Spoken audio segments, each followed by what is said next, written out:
Thank you for sharing. I appreciate that. Hello, Hun.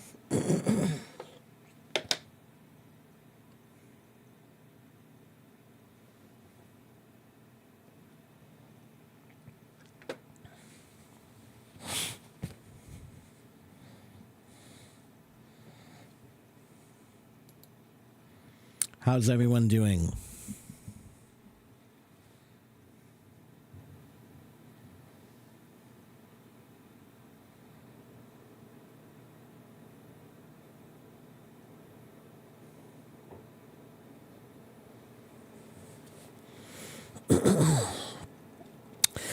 Hello, Cindy, and hello, Amane, and Maria. Hola, hello, Jason. Hello, Nina, and Jim, and James, and Tati. Hello.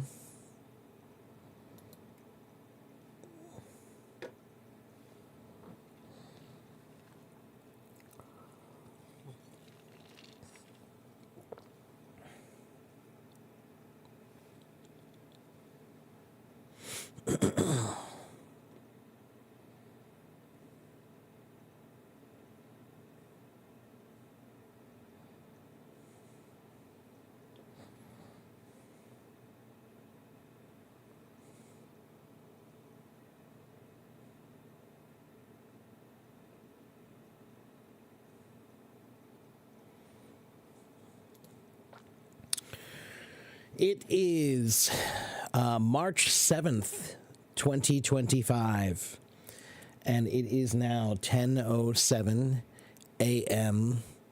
here in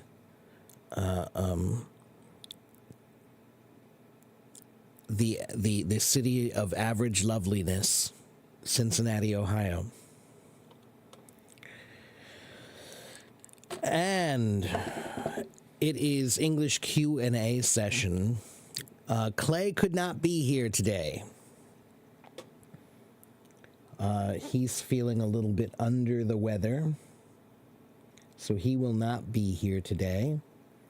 But I am here. So let's do this thing. Right?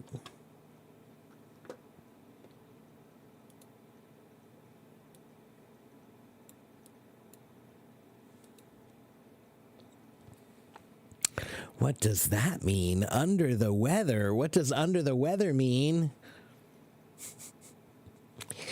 It means feeling a little bit sick. It's an English idiom that means I feel sick today. I'm under the weather. Hello, Maria in Brazil.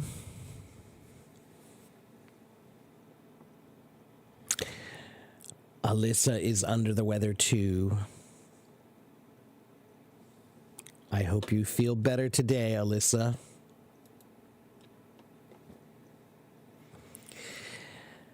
Do you guys know where under the weather comes from? Why do we call it under the weather? Why do we say under the weather?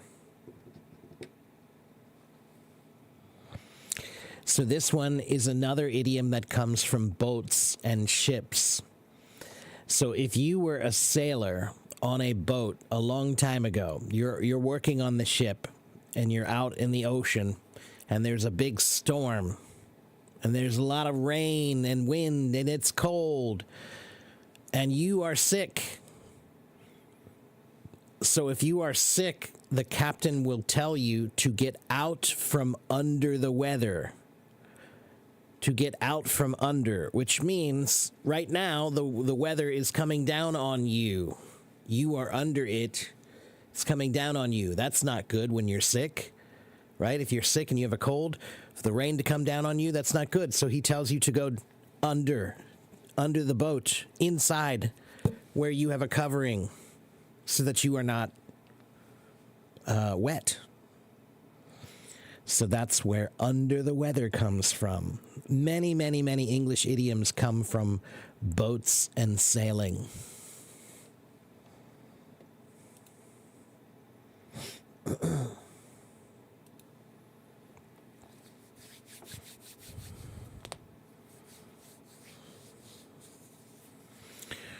Well,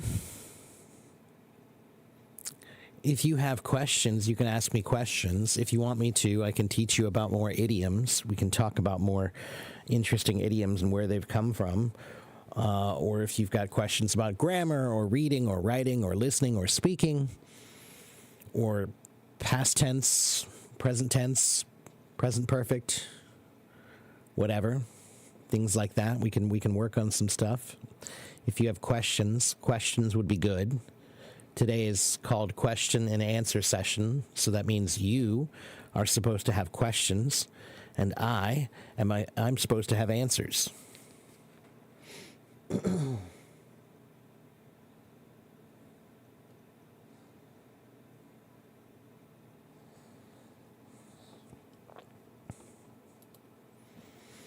In Spain, we are all suffering from the flu at the moment. It's winter, it's raining, and it's cold.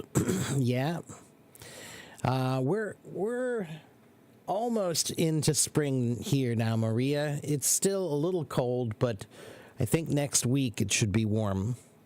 I'm looking forward to going for a hike, my first hike of the year, when the weather is nice. Hello, Simone. Hello, Belen. Good morning. Albamar, what about collocations? You want me to pronounce the words grandma. So, Hun, what you want to do is the word grandma, when we say it slowly, the D is pretty strong, but when we say it quickly, the D is almost not even there. Okay? So, that means forget about the D when you say it quickly, and I just want you to pretend that it's spelled Granma. So that means you have to learn how to say gran, na, ma, grandma, na, n, So grandma and grammar. Okay? Grandma and grammar. Sorry. Give examples of under the weather. Okay, Ravi. I couldn't come to work today because I was feeling a little under the weather. My sister is feeling under the weather today, so she can't go to school. Because my father is feeling under the weather, he made some chicken soup. Okay?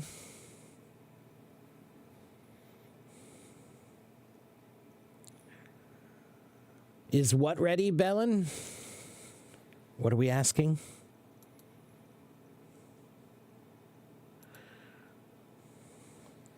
What words should we avoid to not sound mean to natives without realizing? Oh, that's an interesting question. I don't think it's really so much about what words to avoid. It's about knowing how to be properly polite here. Okay? So, in general, if you follow this one simple rule, you should be okay. In general, when you ask for things, ask for them politely by saying, may I have something, right? Or could you, right? So if you say, could you give me some directions, please? Put a please on the end of it. Please and may I, may you. Use may and use please a lot. If you do that, you'll be okay. Now, in some cultures, they say sir and ma'am a lot. You can do that here, but I don't think that's really... I think it's better if you just use may I and please. Okay? A lot. That's more like a native. That will sound more natural here. Do I speak Spanish? Un poco. Only a little bit, Albamar. But Belen is my good friend, and she's from Spain, so she can translate for you if you have something you want to ask me in Spanish.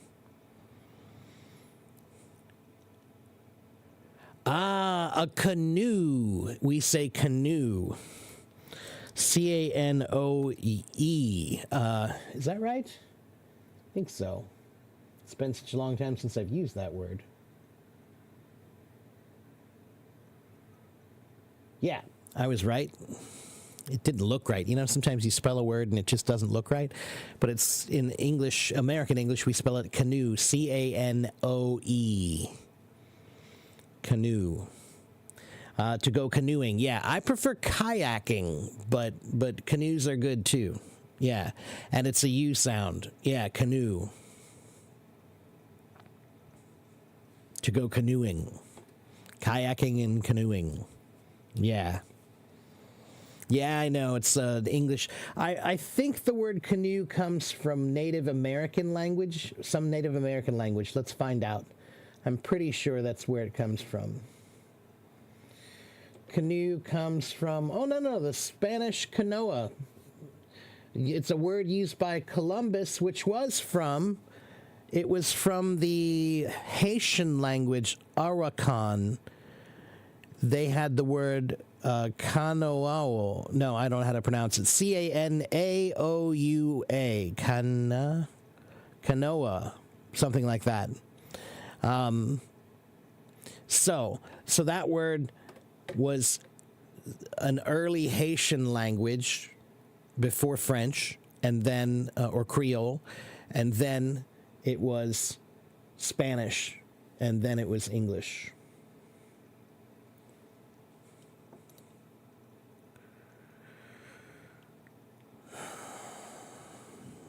You hurt your toe. Oh no, Bellin, how did you hurt your toe? Did you tell me that already? Timo wants me to pronounce the word world. No, you do need to pronounce the L, but you just have to practice it. One word. That's W-O-R-D, word. Many words. Word. But world. It's a small world. What's the best way to learn collocations? In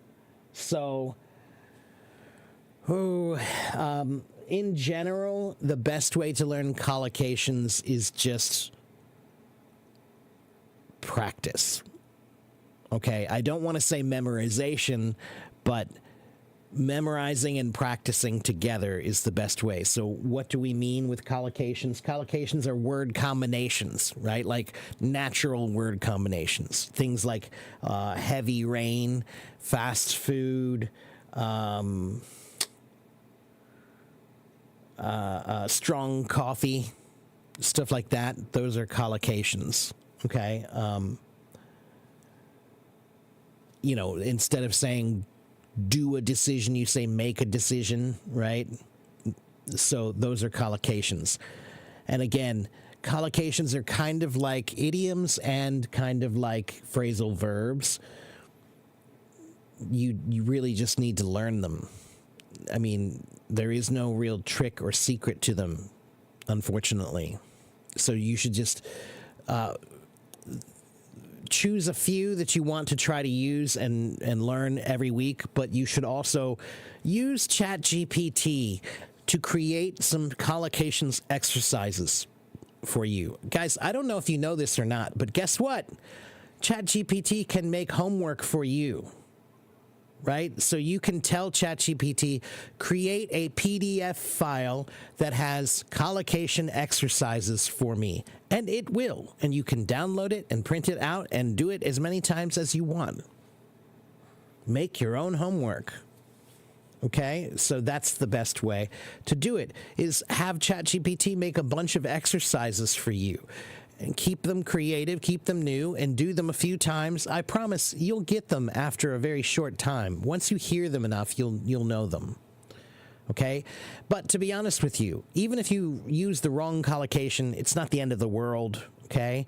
If you say powerful coffee instead of strong coffee, there's nothing wrong with that. Okay? You heard that people don't like the word moist. Is that true? No, not really. Yeah, maybe some silly young people might have told you that, but no.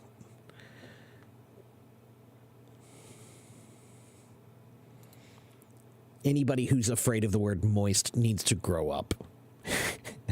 Are you 13? If you're 13, then you can be afraid of using the word moist. But if you're not 13, it's okay. Yeah.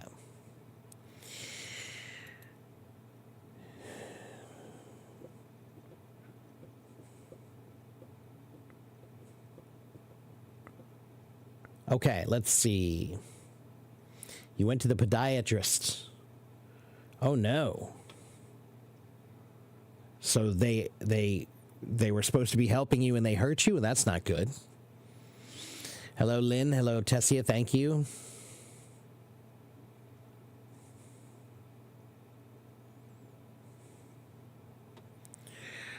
All right. So again, if you have questions, so here's what I'm going to do. Like, I'm going to show you, Albomar. If I have a student who needs to work on collocations, then here's what I will do.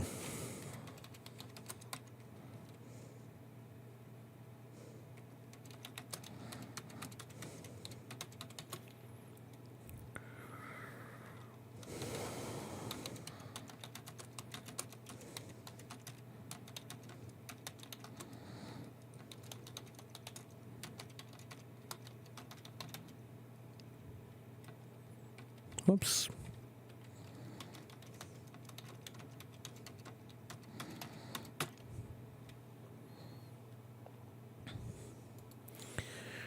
All right, I am creating a PDF as we speak. Okay.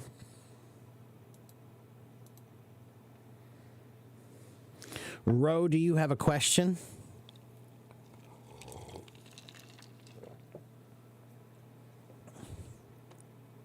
Do you have something you'd like to ask me, Ro? Okay, what would you like to ask me?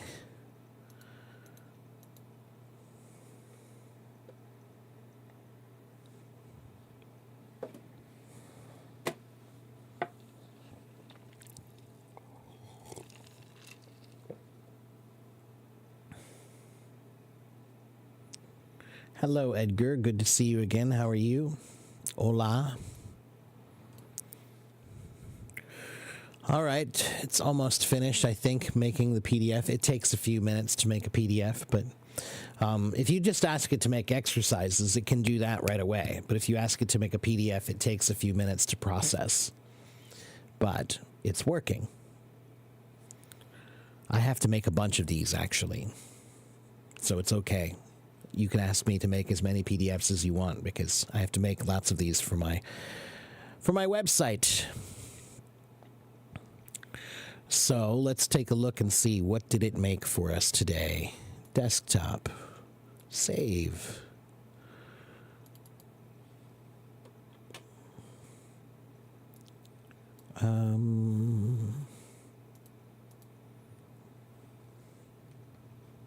Hello.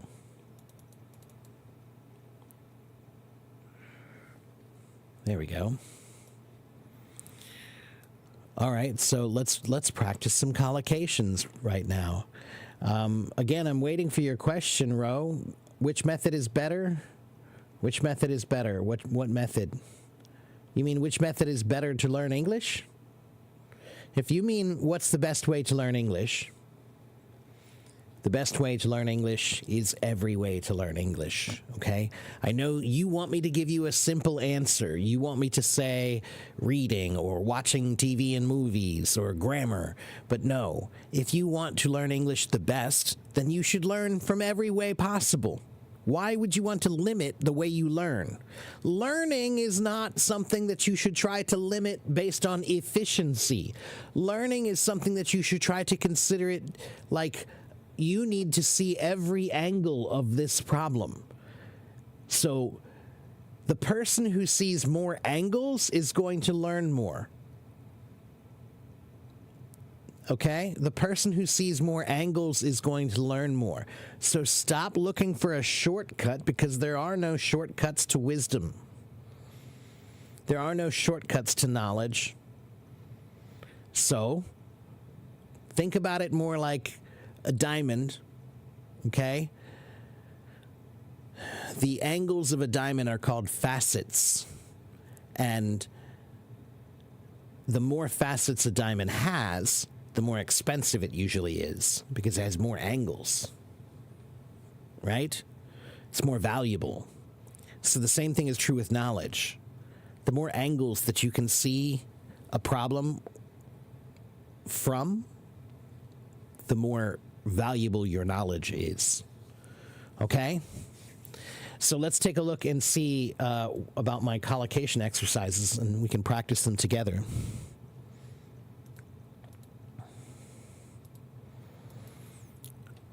Boom.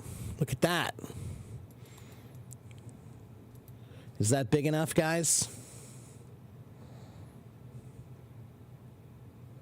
Yes? Okay, good. Let me see. Can I make that better? No, that's worse. Yeah, that's better. Okay, so fill in the blanks with the correct collocation. I just made this just now in ChatGPT, right? So I need to blank my bed before I leave for school. What is it? I need to do, make, or take. I need to make my bed. That's right. That's a collocation. Make my bed. All right. How about the next one? She always gives a good impression at job interviews, makes a good impression at job interviews, or does a good impression at job interviews.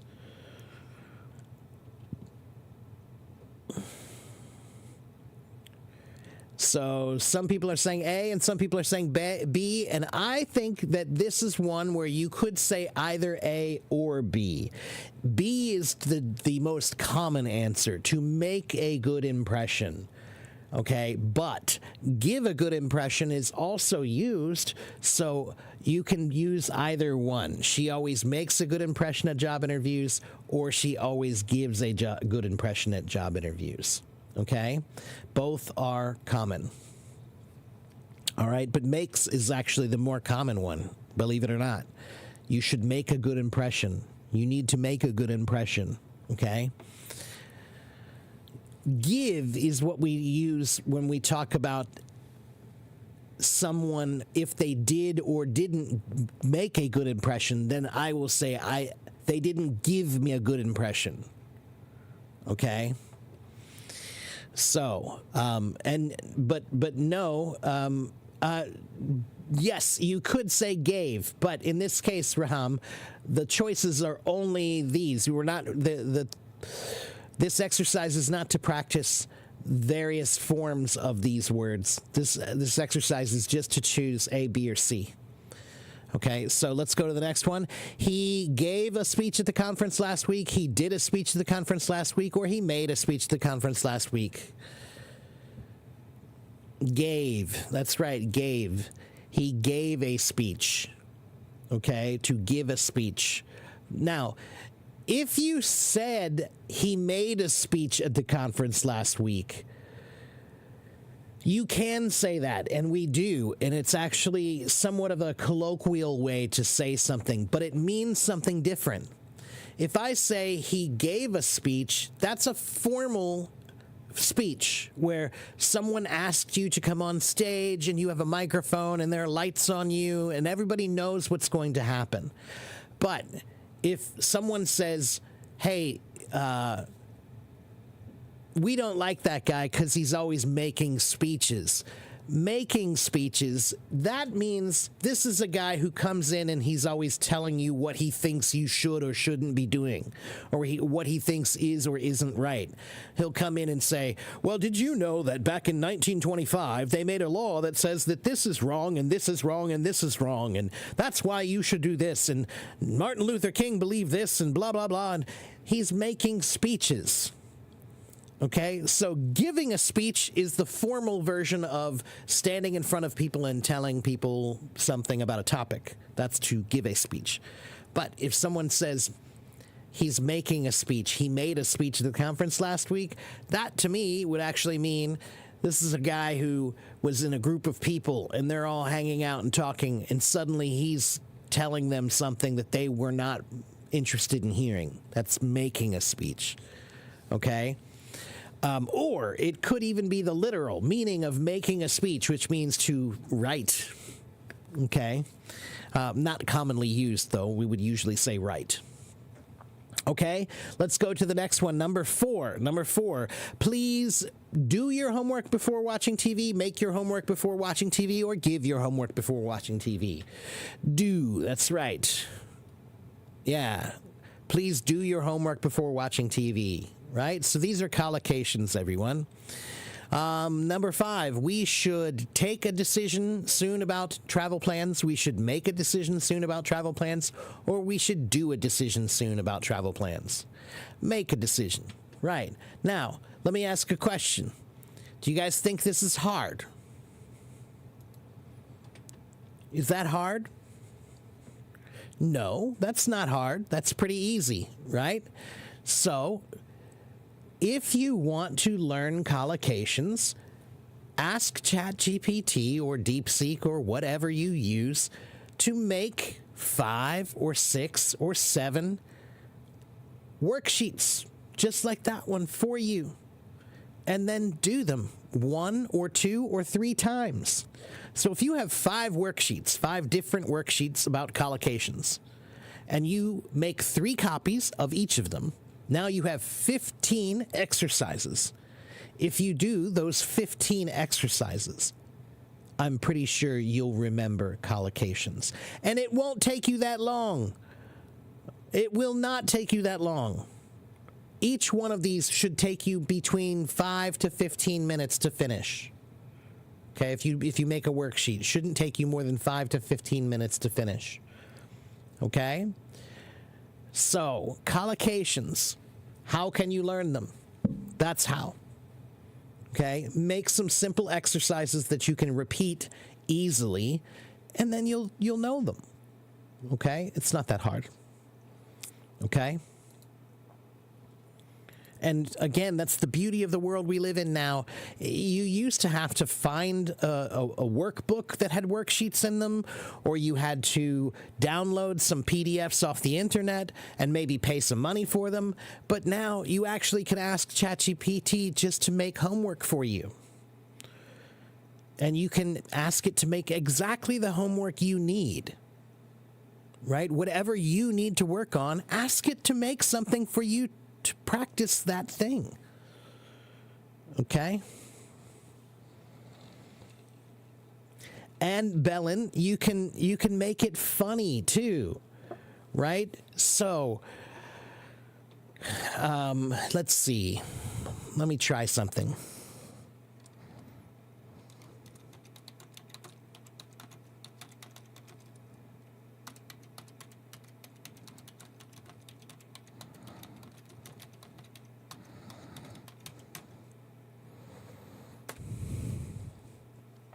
Let's see what it does. That's what I was hoping it would do.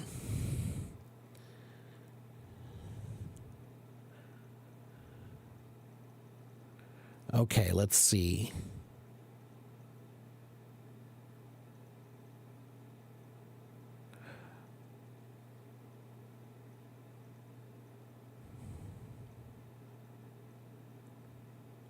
So I asked ChatGPT to give me 10 exercises that are funny. Funny exercises to practice collocations. Let's see what it gave me. Whoops, wrong one. Whoops, sorry. Let's try this one. Where did it go?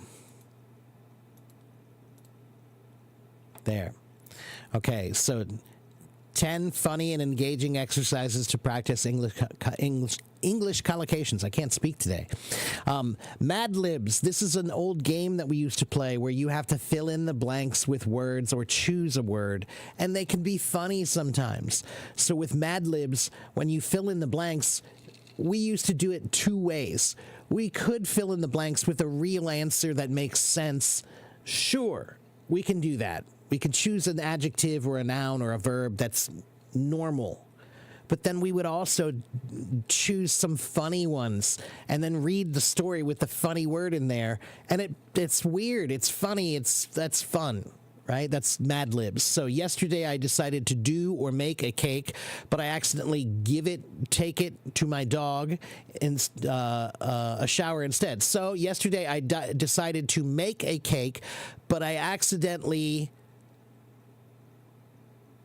what? I accidentally what? Give or take? Or gave my dog a shower instead. My friend told me to pay attention next time, but I was too busy trying to catch my dog who ran away covered in bubbles. Now, this one's pretty normal, but you can do funny ones. You can do funny ones, okay? Or here's one here. Wrong but funny collocations. So the wrong one is I baked a decision about my future, or I made a decision about my future. But it's funny because why? If you baked a decision, I hope it tastes good. Ha, ha, ha, ha, ha. So funny, right? But the point is that, it doesn't have to be boring. You can make some funny ones. Like there's an auction game where you have to bid on things, right? Or speed collocations, lightning round, right? So you can ask it to be more creative. If you don't like the answers, or I should say, if you don't like the exercises it gave you, ask it to make some better ones. Okay?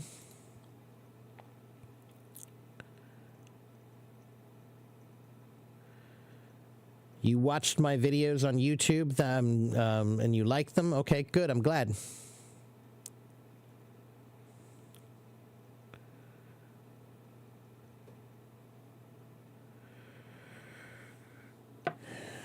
She was nervous about making a speech at the wedding. Is it correct and natural?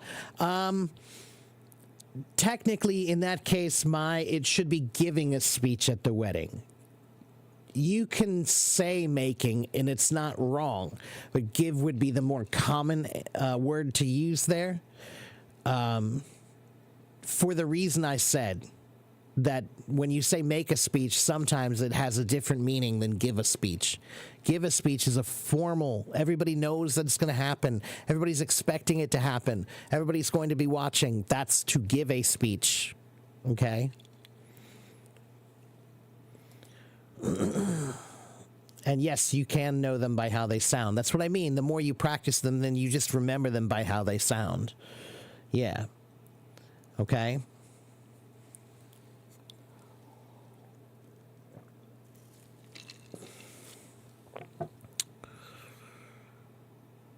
You don't know why it won't let you enlarge the screen or rotate it. I cannot see what's written in the document. Well, I don't know either, Maria. You might need to update your HelloTalk, or you need to ask HelloTalk. Send them a message and tell them you're having trouble. They changed it so there is no rotate the screen anymore. And you can tell them you want them to bring that back, though, because I want them to bring that back, too. You used to be able to rotate the screen and see it zoomed in, but now you can't. And you should tell them, yes, please, bring that back. Okay? Thank you, Duran. I appreciate the compliments.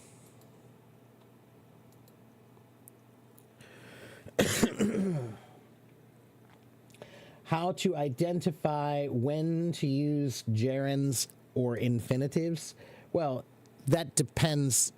I mean, sometimes, Albemarle, that's by your choice, right? You have a choice of how you can say something. And sometimes if you want to use, to go or going, or to walk or walking, that's up to you. That's a matter of writer's choice. But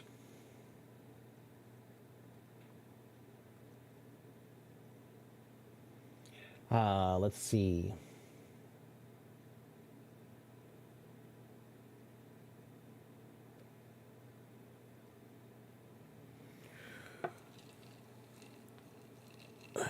Hello, Alan. Hello, Confucius. Wow, I feel lucky. Confucius is watching me. Okay, so both infinitives and gerunds. What is an infinitive and what is a gerund, everybody? Infinitives means to do something, to do, right? To make, to give, to speak, whatever. But the gerund is the verb plus ing. It's just going, talking, doing, right?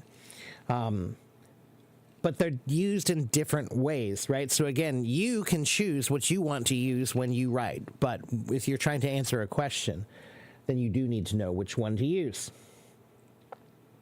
So gerunds are for simple subjects and objects, right? Gerunds as subjects. So for example, swimming is a good exercise. Reading helps improve vocabulary.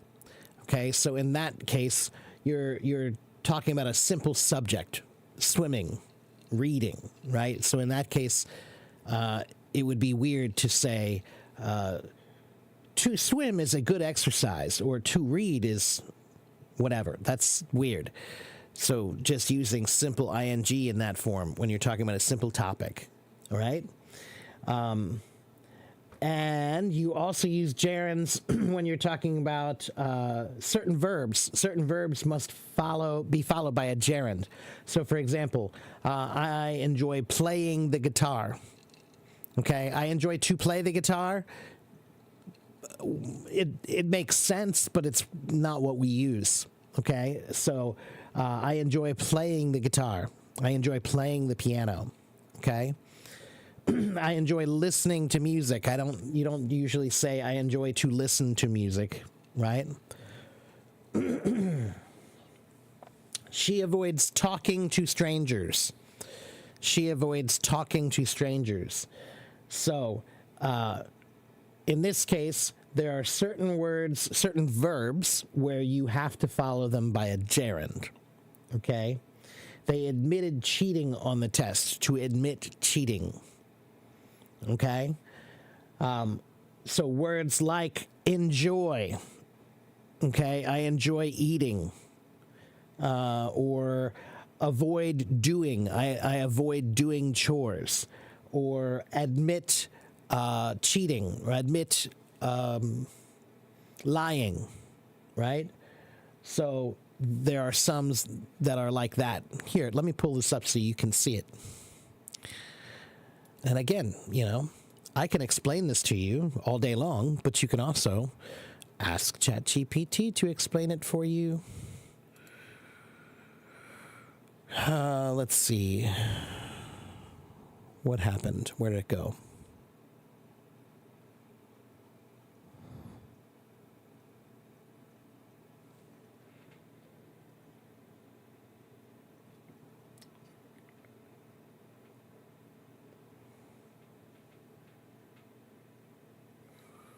There it is. Okay. All right, take a look at this.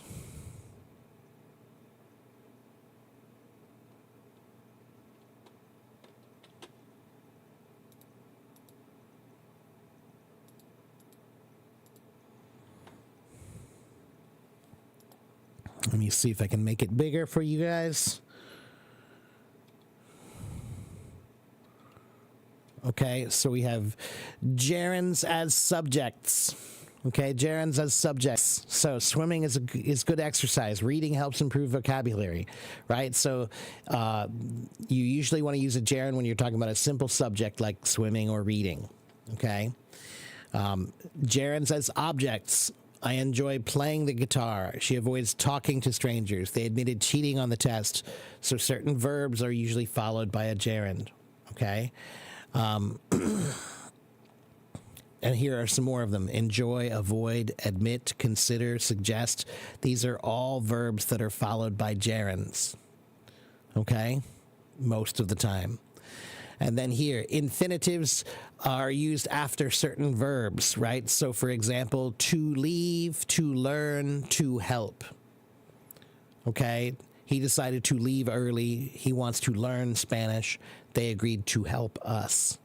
Okay, and there are some more here. Decide, want, need, expect, plan, promise. These are all to decide, to want, to need, to expect, to plan. Okay? You don't say, I decided leaving early. I decided to leave early. Okay, and then here, verbs that can use either one. There are some that can use either to or the infinitive version, right? Or the gerund or the infinitive version, right? So stop. I stopped smoking. I stopped to smoke. But this means different things. I stopped smoking means I quit. I quit. I don't smoke anymore. But if you say I stopped to smoke, that's a different thing. That means you stopped to light up a cigarette and smoke. They mean something completely different when you change the to infinitive or gerund. Okay? And then try. I tried lifting the box. I tried to lift the box. Okay? I experimented to see if I could lift it. So I tried lifting means I experimented. I tried to lift means I attempted, but maybe I failed. Okay? And then remember, I remember locking the door. That means I recall that I did it. Or I remembered to lock the door. It means I didn't forget to do it. So they almost mean the same thing, but not quite. Right? And then after prepositions, always use a gerund. Right? So she is good at dancing. They left without saying goodbye. He is interested in learning English. Okay? Not she is good at to dance. Okay? And I think that goes back to simple topics too, right? Like saying, learning, dancing, reading. Those are simple topics like we talked about the first rule, right? And then we have infinitives for purpose. Like why. They ask the why question, right? So I studied hard to pass the test. Why did you study hard? To pass. She left early to catch the bus. Why did she leave early? To catch the bus. Okay? And then we have verbs that can take both without changing any meaning, right? I like to read, I like reading. Same thing. I like to walk, I like walking. I like to swim, I like swimming. Both are fine. Okay? But there is an exception, which is would like, would love, would prefer is always followed by an infinitive. So I would like to go to the party. I would like going to the party. No. I would like to go to the party. I would love to go to the party. I would prefer to go to the party. Okay? So here's a quick summary. Gerunds using ing as a subject after prepositions, after certain verbs, and after phrasal verbs. So, swimming is fun. That's a subject. After prepositions, he is good at cooking. At cooking. After certain verbs, I enjoy reading. Okay, not I enjoy to read.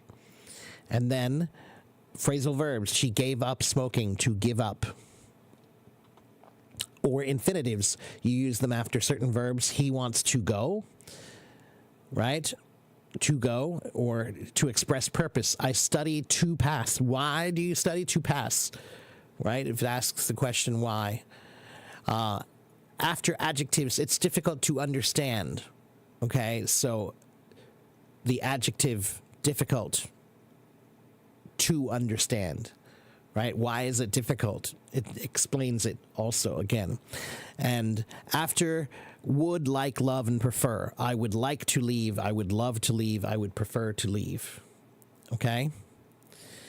And then practicing sentences right here. See, like they give you all this together. The prompt for this was this simple sentence I wrote here. Let's see. How to know when to use infinitives or gerunds. That's what I wrote. That was the prompt. Okay? Lily? So, again, guys, look, you know, I'm glad you come to me for answers, and I want you to come to me for answers, but I also want you to recognize that you have an ability to ask this thing questions. You have an ability to ask this thing to make exercises for you. It can greatly improve your learning if you just creatively use it to help you do that. Okay? Let me check over here. Zrin says, I can understand and read English, but I struggle a lot when I try to speak. I forget the words. You need to speak more, or you need to think more. How many people have that same problem? You speak, but you forget your words. How many people speak and forget what to say or forget the words? How many of you do that?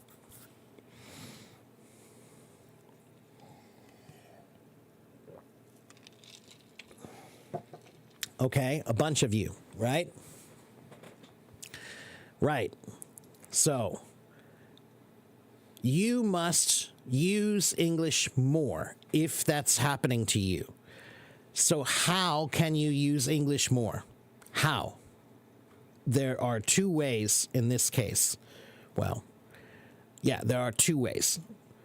Physical using of the language and mental using of the use of the language. Okay, so for example, yes, it's great if you want to practice more, if you want to remember the words more, then you should read and write and listen and speak more.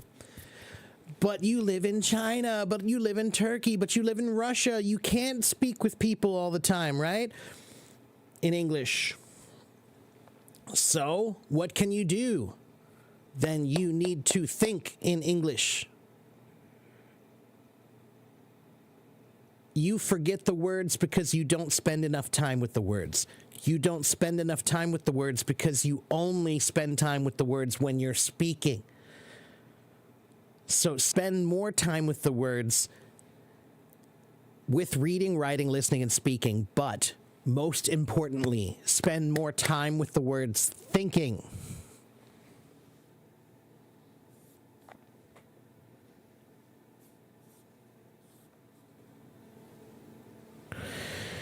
You must think in English.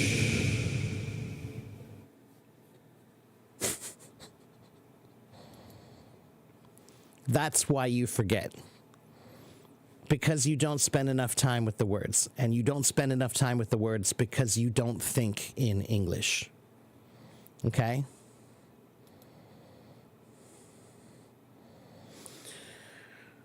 All right, let's see.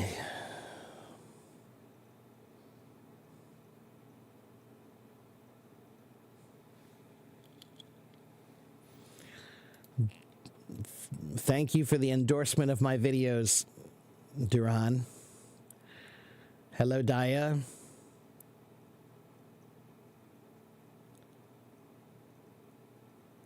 I am going to school. I am going home. Why do you not need to in the second sentence? That's a good question.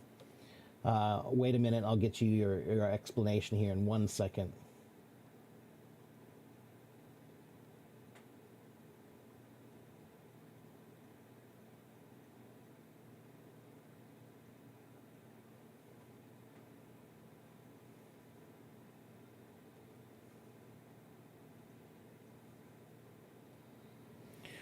All right, let's see. I will answer that in just 1 second. Let's see. And you read an article is used before the base form of the adjective, but why is there swimming is good exercise and not a good exercise?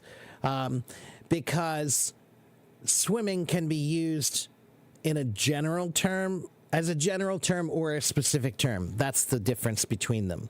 So swimming is good exercise. That's general. Swimming is a good exercise. That's specific. That's the only difference between them. Okay? Some things can be described in both a general or a specific way. You can, both are correct. They're just different. Okay? So, so home is an adverb of place. That's why. Okay, so when you say home, I want to go home, you don't need to, because home is considered an adverb of place in this context.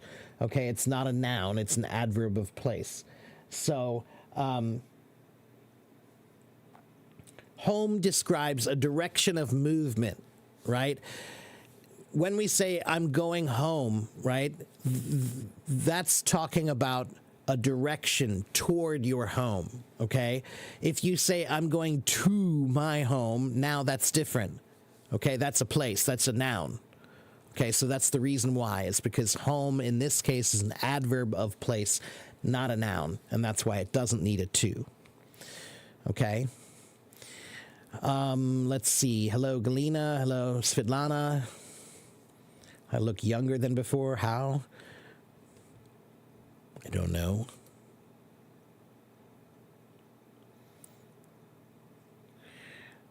Okay, let's see.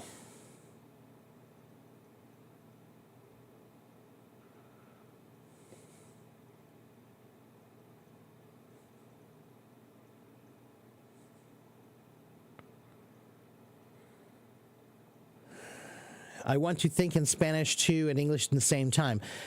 You can't do them at the same time, but you certainly can use this same idea for any language. Absolutely. If you're trying to learn another language, or if you have another language that you speak, right, then yes, you should use it just by thinking.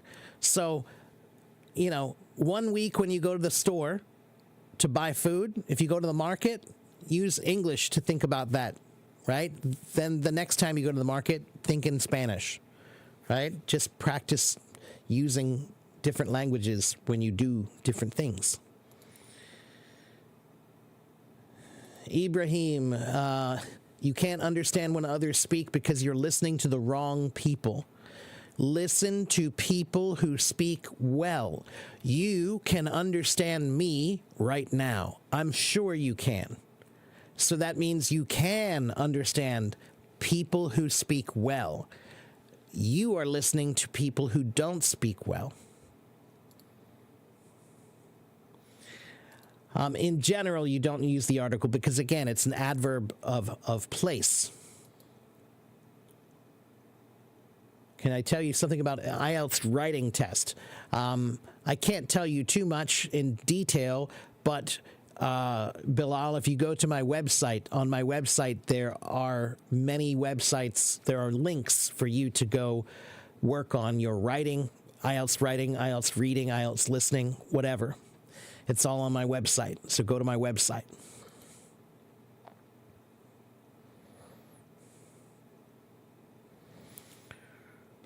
Hello, Carlos. Okay, please be patient. I'm trying to catch up with all the comments.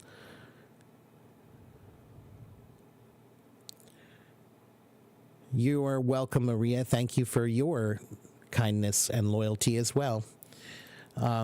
Let's see. What's the best way to know all the parts of speech? I don't think you should worry about it too much, Tiran, because the majority of people that use language don't think of it in those terms. I don't think about nouns and verbs and adverbs and adjectives when I'm using them. I can tell you what they are after, but making language is like making music. You shouldn't be thinking about the rules of grammar when you make language, just like you shouldn't be thinking of the rules of music when you make music. You should make music that sounds beautiful, and then you can explain it later. Okay? So, you certainly do need to know the basic parts of speech like noun and verb and adjective and adverb. But things like that rule, I had to remember that rule. I couldn't remember it, but I looked it up on ChatGPT and there's the rule. It's a simple rule to remember now, but I didn't at the time because that's not how language is. Language is a method of expression, not a means of memorizing rules. Okay? It's my hairstyle. Maybe. I don't know. I haven't done anything. I put on a shirt and that's it. I didn't do anything.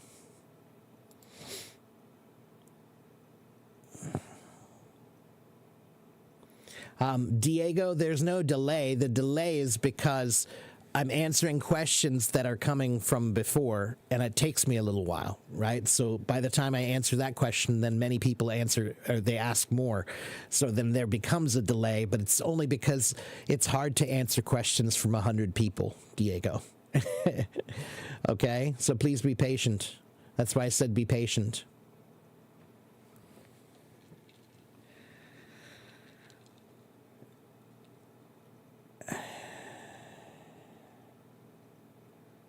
You have trouble with reading? Well, then you should find better things to read.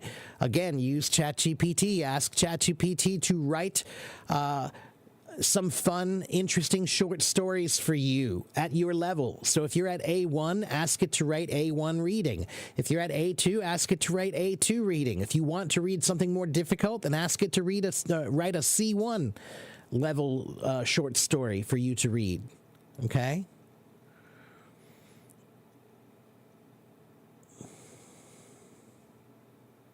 Do I want to sing a song for you? No, not particularly. Why? Hello. Let me see something. Wait, I forgot this word. What is it again?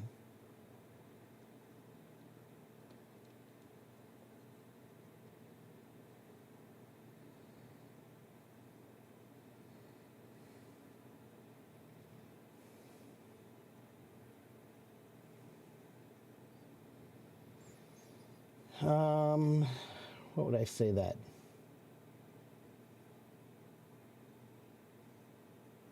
So, yeah, just because somebody has a microphone doesn't mean they're a singer.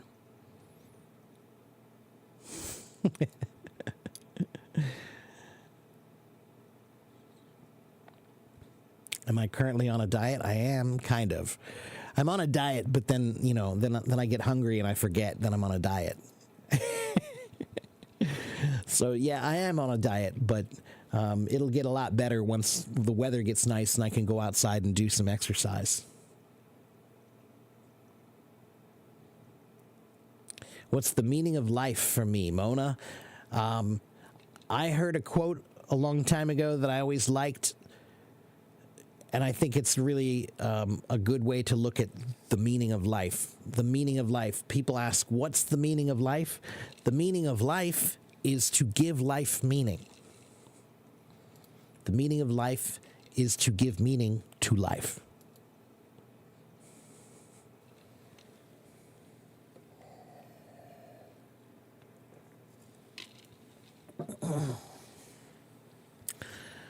Can I recommend an exam to test your English level? Maybe a website. Diego, I can't really... if you go to my website, there are many links there that have... there are other websites that have tests, but in my experience, Diego, almost all of the free tests to test your English level are not that accurate. They're not that good. Unfortunately, if you really want to know what your English level is, you probably do need to pay for a good test. Okay? It might be worth it, though. It might be worth it. Or, again, this is something that you might be able to figure out from ChatGPT. Ask ChatGPT to create...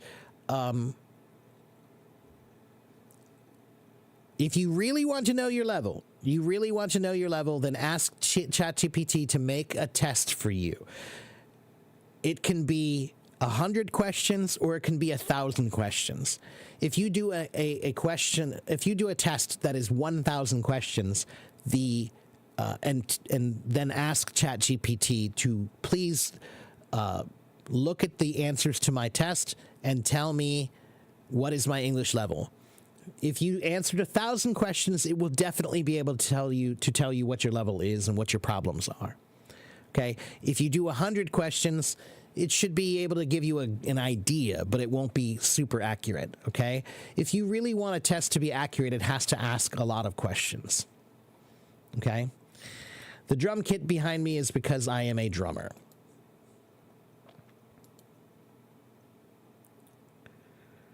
A nervous leg? Yeah, that's me. I'm always this guy. That's how I knew I was a drummer, because...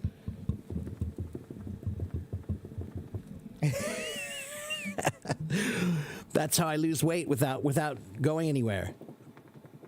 My legs are moving. I'm surprised you noticed that, Ellen. That's funny. You won't lose weight suddenly with a diet. Yeah, me neither. Not suddenly, usually. The name of my website is right here. One moment, I'll give it to you.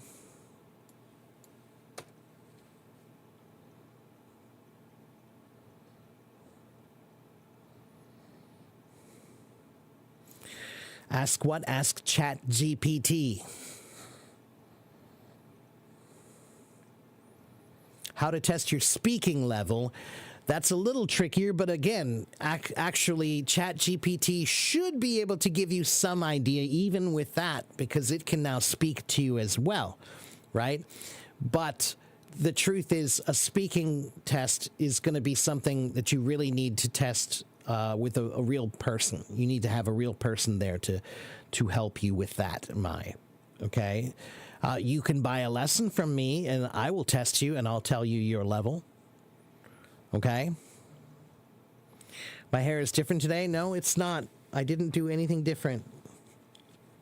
My hair is the same as it always is. It just looks better, maybe. I've done nothing differently today.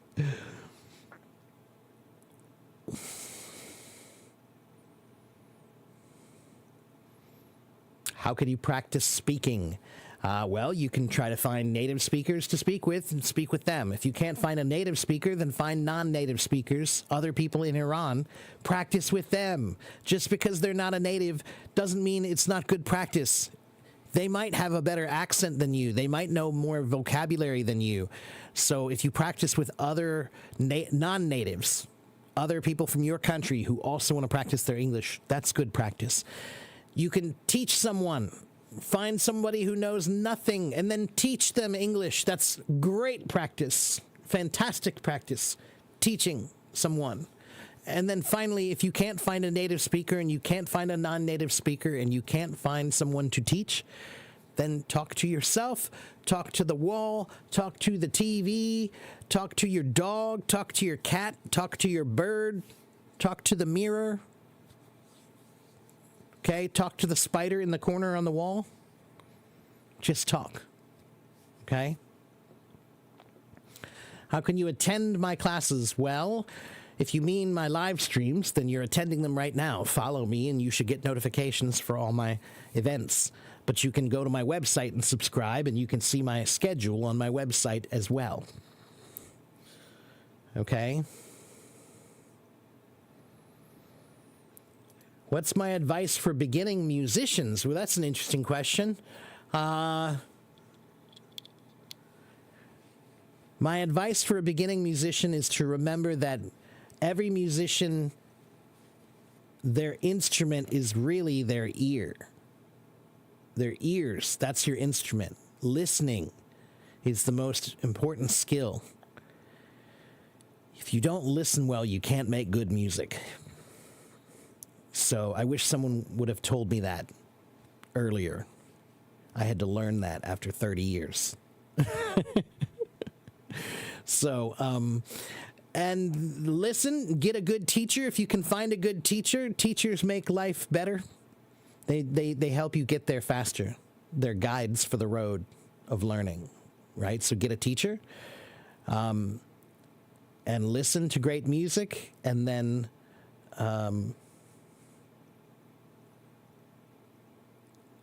music is one of those things that speaks to your heart. So find the music that speaks to your heart and listen to it and play along with it. Even if it's the most simple thing to play along with, one note, just play along. That's good listening, okay? Your pronunciation is a bit not like an American. What should you do? You don't need to sound like an American. Nobody said that. Phoenix, I've talked to hundreds of people in Iran. Most of them have beautiful accents. And by that I mean their English is perfectly clear. I can hear an Iranian accent, but their English is extremely clear. So there's no reason to change that. Okay?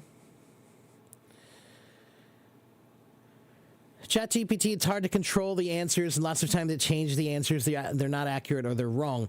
I wouldn't say lots of times. I would say sometimes, but it also depends on what you're asking it to do. It does some tasks better than others. If you ask it to do creative tasks, then that's when it starts to lie a lot because it doesn't really know how to do that. But if you ask it to do things that are repetitive, that are algorithmic, or that have a formulaic sense to them, it's usually pretty good at those. So that means things like rules, like grammar, like language, like math, it's usually really good at those things. That's why it's good at coding. Coding is algorithmic, okay? The problem is when you reach something that's more artistic and creative, that's when it starts to get a little, what we say, hinky. Gets a little hinky. Hinky means, like, what? What was that answer? That's a weird answer. Thank you for that. Some tips about the TOEFL exam. Go to my website and check out my website. There's tips on my website. Okay?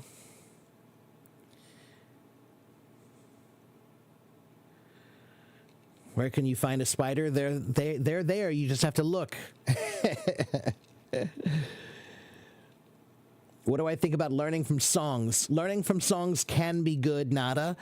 Songs are fun. Songs can have lots of interesting ideas in them, but songs are like poetry. They do not care about grammar rules at all. So as long as you remember that when you learn English from songs, songs are like poetry. Poems do not need to follow any grammar rules. So remember that, okay? So songs are not great if you're trying to learn grammar, okay? Bellin. I feel so sorry for you, Bellin. I'm so sorry. I hope you have some pain medicine.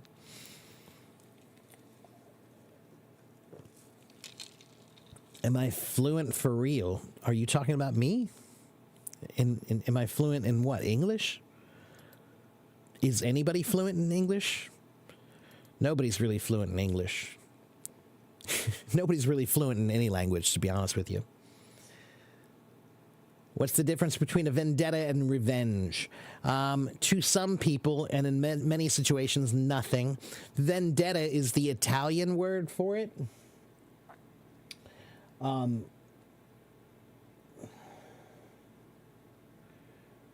Vendetta, it comes from the word vindication, from the Latin word vindicata. So the original meaning means to avenge or get revenge. So technically, the original meanings are exactly the same. Vendetta would be a word we would only use when there was either an Italian involved, like these are Italians, like a mafia thing maybe, right? It's a vendetta. That's a formal Italian declaration of revenge, but we would use it in any sense of like a formal group. Okay? Anybody who's a member of a formal group might use the term vendetta. Revenge is personal. That's for individuals. Okay? I think it's a little weird to use vendetta as an individual. If you're just one person, that's weird. If you're part of a group, that's different. But it's also not a word we use that often at all. Revenge would be more common. Did I know that the Arabic language contains 12.5 million words? I did not know that. Wow.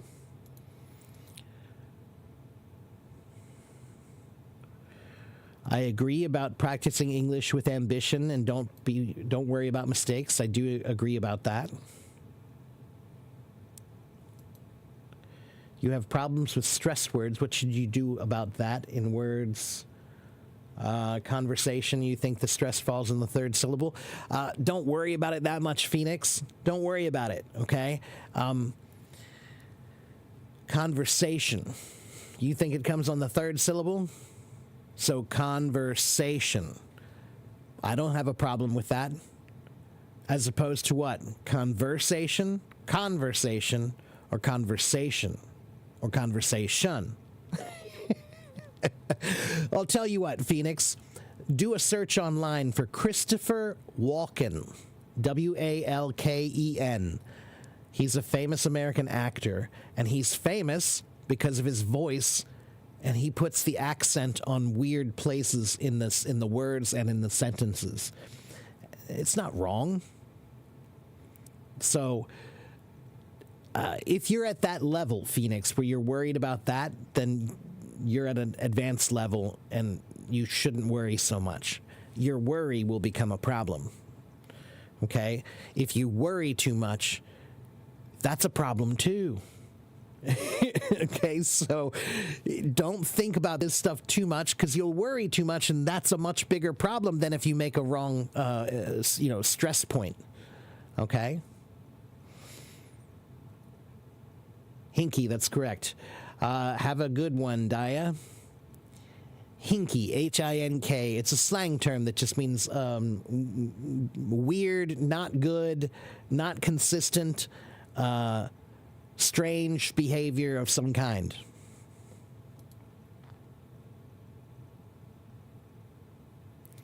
Is watching the news a good way to learn grammar? Not necessarily, no. I hear incorrect grammar on the news regularly.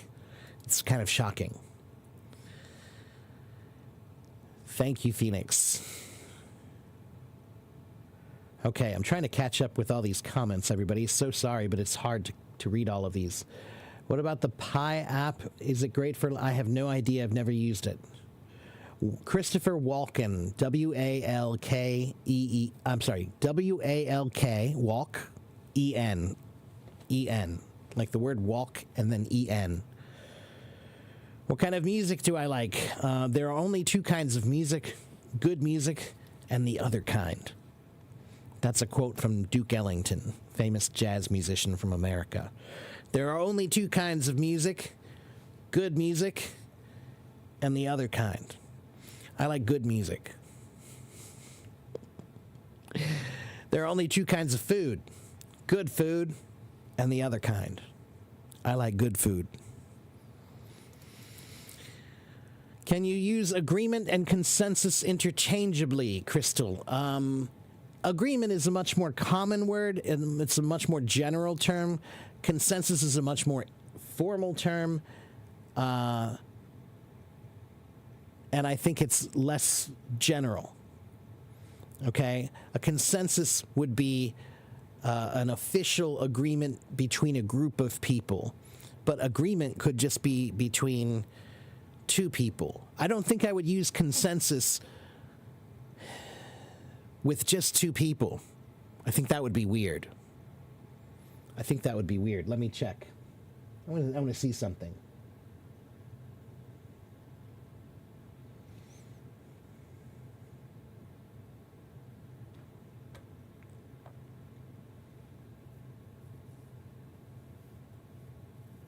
Yeah, so if the AI said the same thing.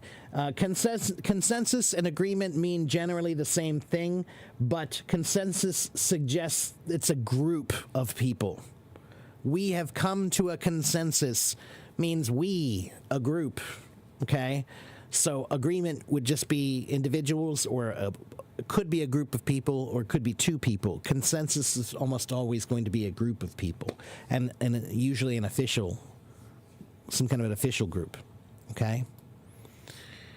Let's see.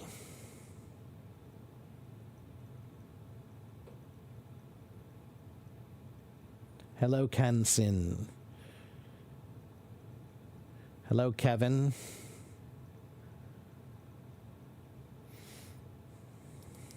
I always like when people make comments and I'm not sure what they're talking about anymore. I don't know what my interesting way to see the world. I'm not sure what that is, but okay.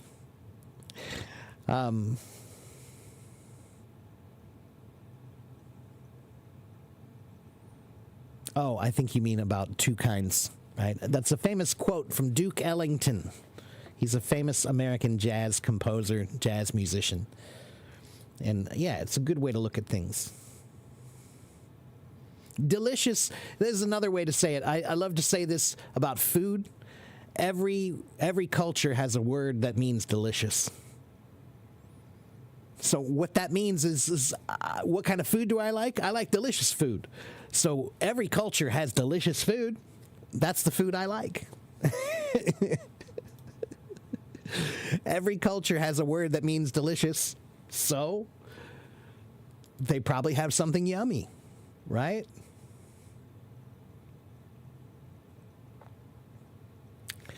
In English, you don't hear hadn't been. How do you use it, or when do you use it?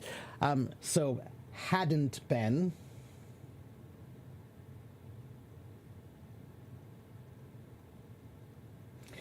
Let's see here. Let me bring up my notes.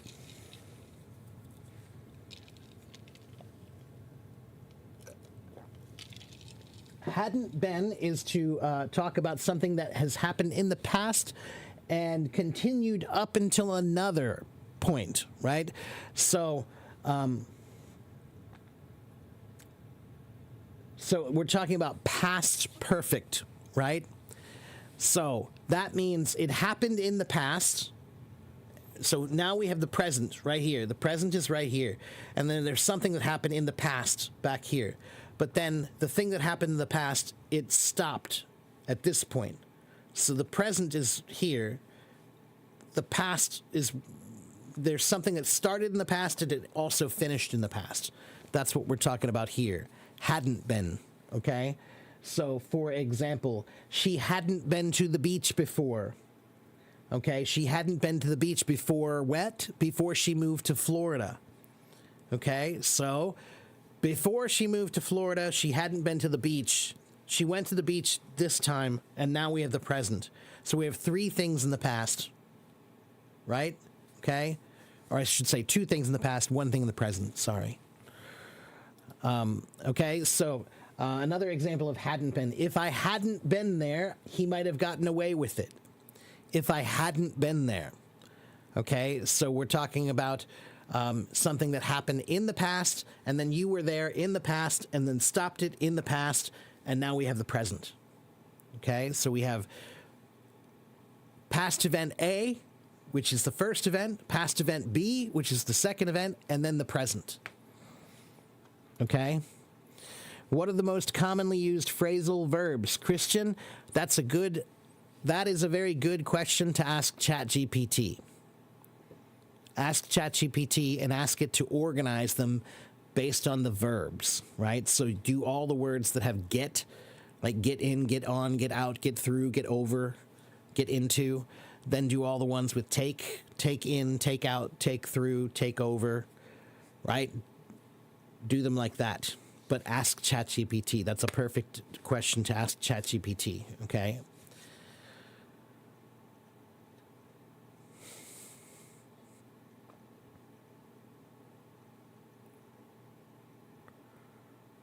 Hello, Jesus from Costa Rica. Past continuous. So the one we were talking about was past perfect. Past continuous is something that happened in the past and all the way up until now. That's continuing, right? So past perfect is when perfect means past completed, right? It means something that happened in the past and ended in the past. Past continuous, that's when it happened in the past all the way up until now, okay? What's the difference between someone who is standoffish and someone who is aloof?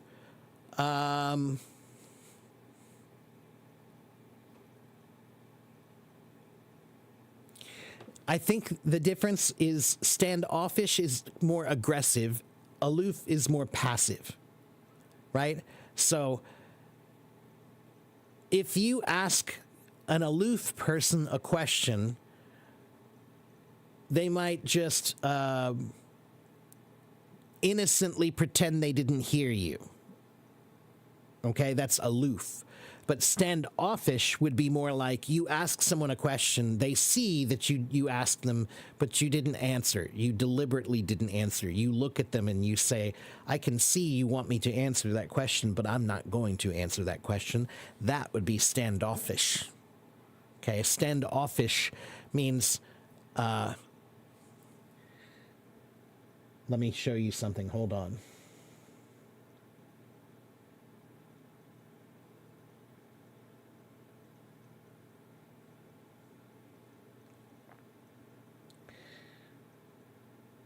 So, what is a standoff, everyone?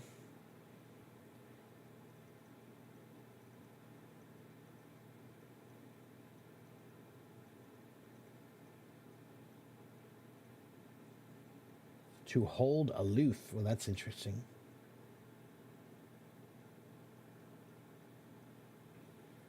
Reserved, distant, holding others off.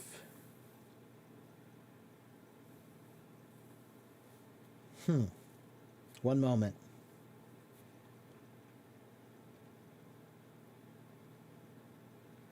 I still think my first answer is the best answer, which is standoffish is more aggressive, aloof is more passive. Distant and unapproachable both mean distant and unapproachable.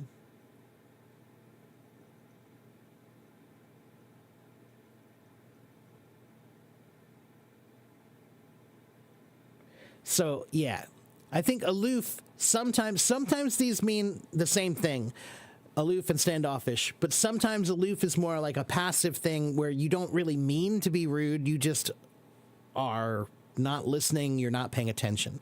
That's aloof, right? Could be because you're just not interested, right? But standoffish would be a little bit more aggressively, deliberately trying to show that you are not pleased, so you're not answering questions, you're aloof with purpose. There's a good answer. Aloof is without purpose. Standoffish is aloof but with purpose. Okay. Man, so many questions.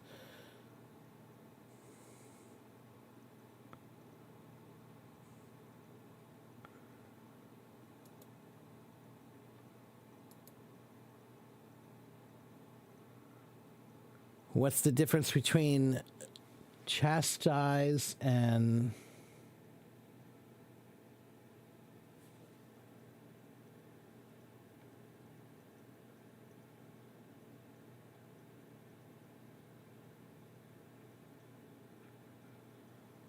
do you mean chastity?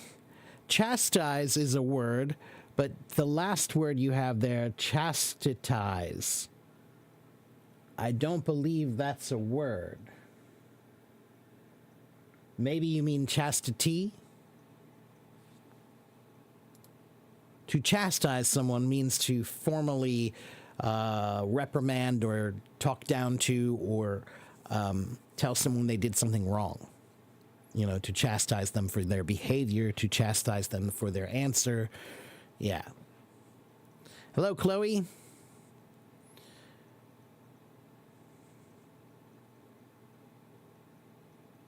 I finally caught up with all the questions. Thank goodness. All right, let's see. You heard a native speaker say, where's the bathroom? Is it incorrect in that it should say where the bathroom is? No. Crystal, it should say where is the bathroom? Why would you want to say where the bathroom is when you're asking a question? Where is the bathroom is the proper format for a question, right? When you make a statement, that's where the bathroom is. Is comes at the end. When you make a question, where, that's a question word. Is, that's where the form of is, are, or be would be next. And then, where is the thing, right? Whatever you're asking about, the noun, the object. Or I should say subject. Okay? Aloof is like cold and indifferent, but it could be cold and indifferent just because you're not paying attention, or it could be deliberate. Okay?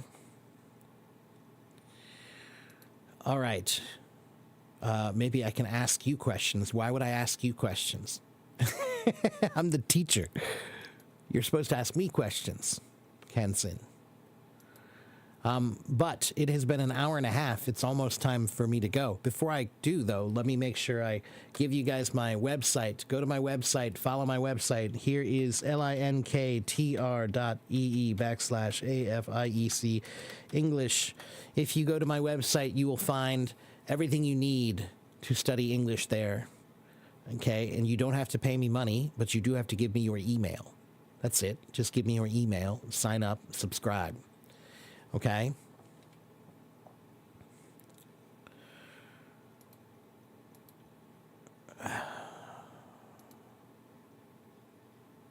All right.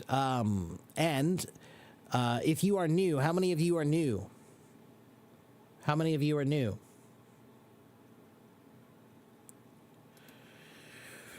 Okay, so hi, my name is Teacher Mark. I am a real English teacher. I'm a certified TEFL certified English teacher. I've been teaching English for about 15 years, maybe a little more. And I have been on Hello Talk for almost 12 years. I have about 80,000 followers here on Hello Talk. They follow me to learn English. I do 10 events a week, 5 live streams and 5 voice streams every week. Okay? I teach about grammar, vocabulary, reading, writing, listening, speaking, thinking, accent, pronunciation, confidence, public speaking. I teach everything you need to know is here. Okay? You have to be patient. You have to remember that I'm teaching classes. When you come to my rooms, this is a classroom where I am teaching. Today was what we have an open format. Today was open format, which means you can ask me questions about anything, and I will try to answer them. Okay? But sometimes I teach, maybe I'm teaching about grammar, maybe I'm teaching about vocabulary, maybe I'm teaching about reading. And on those classes, you must do what I'm doing. If I'm teaching about reading, you must talk about reading. If I'm teaching about grammar, you must talk about grammar. Okay? So, follow me and do what I do. Okay? And I do have a YouTube channel as well, which is, again, right there. There's my YouTube channel if you want it. And I have every live stream I do on Hello Talk is on YouTube. So if you want to watch this again, you can. As soon as we're finished, it will be uploaded. Okay? No, I do not. Why do people ask me that? Because I clear my throat a lot? That's a weird question.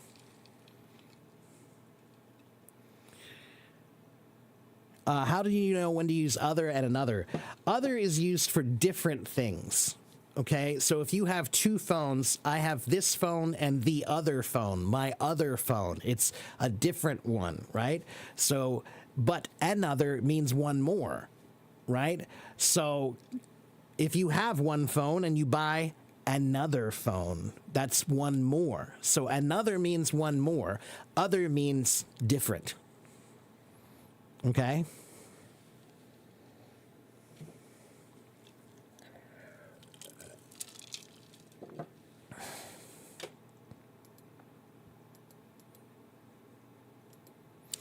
Why would you ask me that question?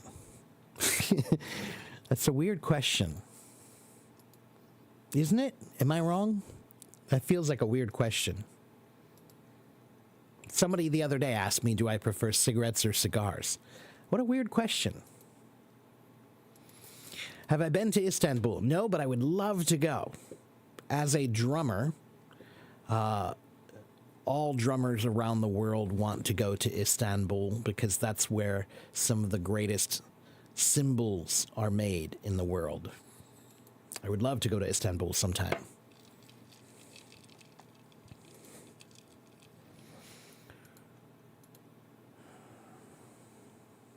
You are welcome, Maria.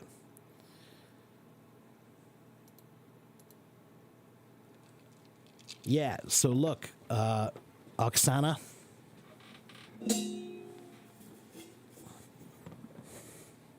What's that say? And look closely. Where is it made? Handmade Turkish cymbals. Turkish.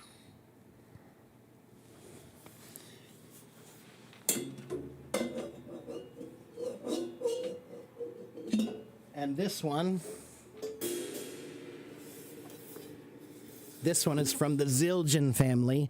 This is the most famous family of symbol makers in the history of symbols. And they are also Turkish. Zil means symbol in Turkish.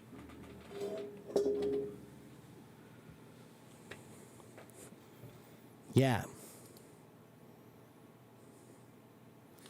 Can I recommend some fictional or maybe non-fictional books? Oh, Wes, that depends on you. I don't like to recommend books because it's the same reason I don't recommend food or recommend movies. What I like is what I like. It might not be what you like. I love spicy food. Maybe you don't like spicy food, right? So, if you like adventure books, then read adventure books. If you like romance, then read romance. If you like drama, then read drama. If you like history, then read history.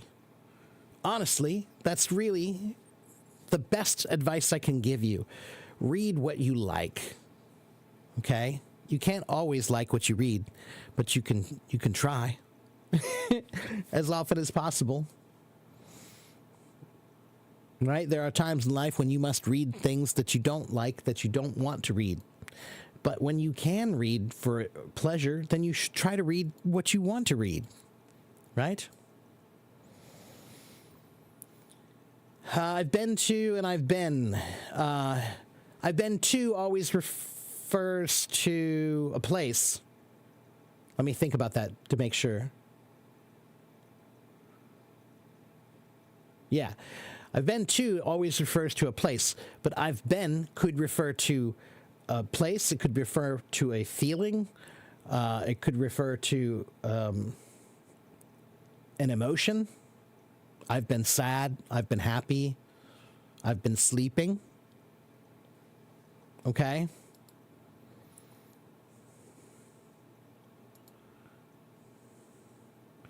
Thank you, Bear.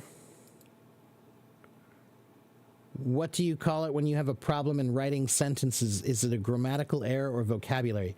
Well, that depends on the problem.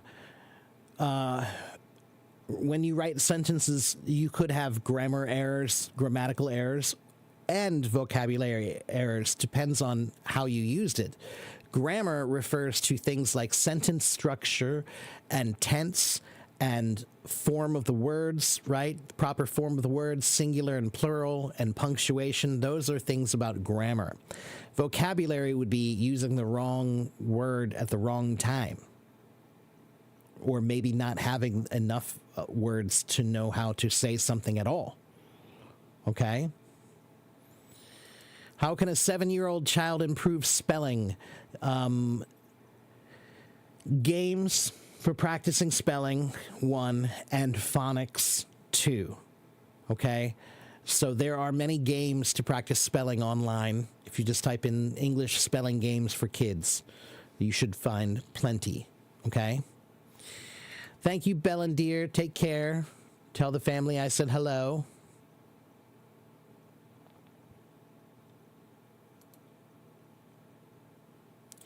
I've been to versus I've been in. Let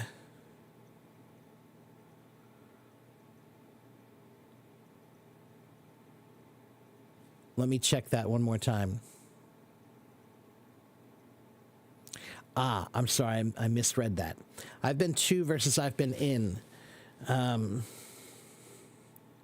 If I say I've been in, that's, like I've been in Ohio for 10 years, right? That would be referring to residence. Okay? I've been to would be referring to travel destination. Like have you been there or not? But I've been in would be more like I've been living here for how long? Okay? Or in could also be used for I've been in a state of confusion. I've been in a state of sadness or depression. Okay? That would be a state of mind. Okay?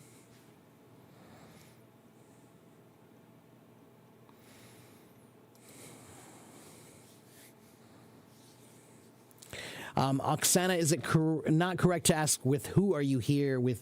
Who are you here with? It should be with whom are you here? but it's better to just ask, who are you here with? Okay? To be honest with you, as an English teacher, I want to get rid of the word whom altogether. There is no sentence that can be written with whom that could not also be written with who in a different form. So whom doesn't add anything to the language except for sometimes an unneeded formality, right? With whom did you go to the movies? It's weird. Who did you go to the movies with? Normal. Okay, so the word whom, there is a rule, and we do use it, but to be honest, it's like an appendix. It serves no purpose. Just get rid of it and just use who in any case where you can. Use who. Okay? Would I like to tell you about English literature, Nemo? Well, English literature is great. French literature is great. German literature is great. Chinese literature is great. Literature is great. What do you want me to tell you about it? There are hundreds of authors, thousands of them, of all different kinds. I would start with the classics. Type in English literature classics, right? Something like The Little Prince is a good start, or The Old Man and the Sea. Those are classics of English literature, and they're simple. Okay? How can you learn the grammar rules fast? You can't. No one can. Sorry, there is no answer for that one. You cannot. If you could, then everyone would. Okay?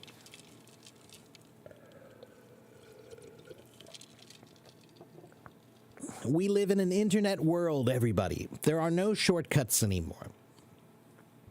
Okay, if there was a shortcut, then there would be nobody asking questions about it anymore. It'd be easy.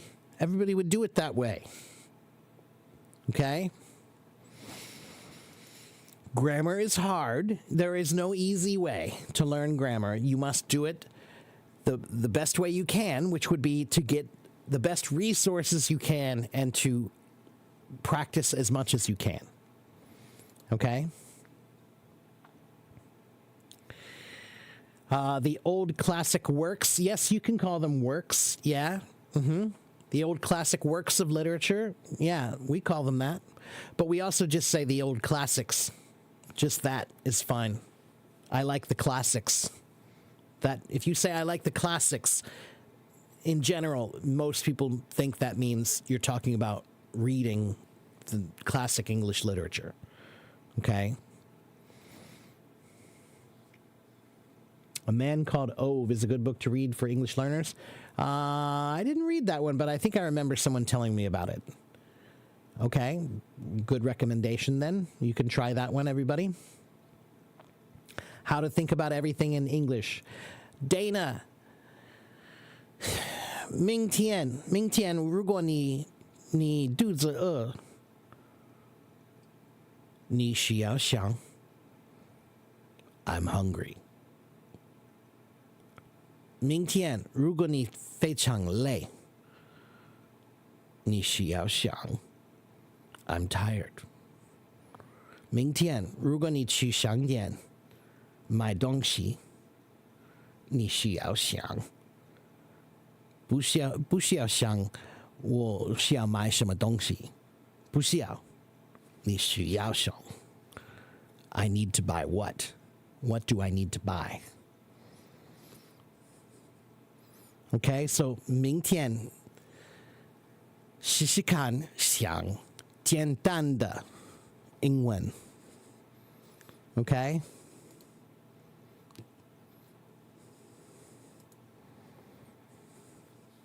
You usually translate Chinese into English, but that's because you're thinking of difficult things. Start with simple things. You don't need to translate those. You don't need to translate I'm hungry, I'm tired, I'm sad, I'm happy, I'm hungry, I'm whatever. That's easy, right? Those are easy. So start with that. Okay? How would I describe my Hello Talk experience? Well, in general, I've been here for 12 years. I love it. I've had an opportunity to talk to people in every single country in the world. I've had a chance to learn from many people about their cultures around the world. I've had a chance to learn a little bit of many different languages. And I've made friends in every corner of the world. So I, in general, think this is a brilliant app. I speak English and Chinese. I know a little bit about many other languages, but just a little bit. I can't speak fluently in them. I just know a few words in a bunch of different languages. Okay, that's not hard. Anybody can do that. You're welcome, Dana. So she asked me how to think in English. I told her, tomorrow, start thinking simple things in English. When you're hungry, think I'm hungry in English. When you're tired, think I'm tired in English. When you need to go to the store to buy things, think that in English. That's what I told her. Okay? And why could I tell her that? Because I can think in Chinese, because I use my Chinese mind, just like I'm asking you to use your English mind. Okay? I don't have to think about the words and translate them. I just use them most of the time. Hello, Valerie. Okay. Guys, I'm going to give you guys my info one more time. Here's my, go here. linktr.ee/AFIEC English. Go here and you can follow me. That's where you can find my YouTube and my website and my podcasts. And if you go to my website, then you can find everything you need to study English for free. Okay, so let me show you before I go. Here it is. So take a look at my website. Here is my website. Okay. And if you go down, right, you need to sign up. But if you sign up, then you go down here and look, English resources. Okay. Reading, writing, listening, speaking. If you click on this. So if you want to work on grammar, then click on grammar. GamesToLearnEnglish.com, BBC English Grammar. All these websites for learning English are right here for grammar. I have all the best ones for grammar right where you need them. Speaking, everything you need for speaking practice is right here. IELTS and TOEFL, everything you need for IELTS and TOEFL practice is right here. Okay, so that's why you should go to my website and sign up. And when you sign up here at the top, you can see my schedule. Schedule is right here. That's going to show when I'm online, right? So like right now, there's my schedule. English Q&A session right now, okay? And you can scroll down and see my other events, okay? And then over here in resources, that's where you can find all the resources you need to study. Okay, so go to my website and sign up. Okay? What do I like to do to have a nice day? I like to cook a nice meal.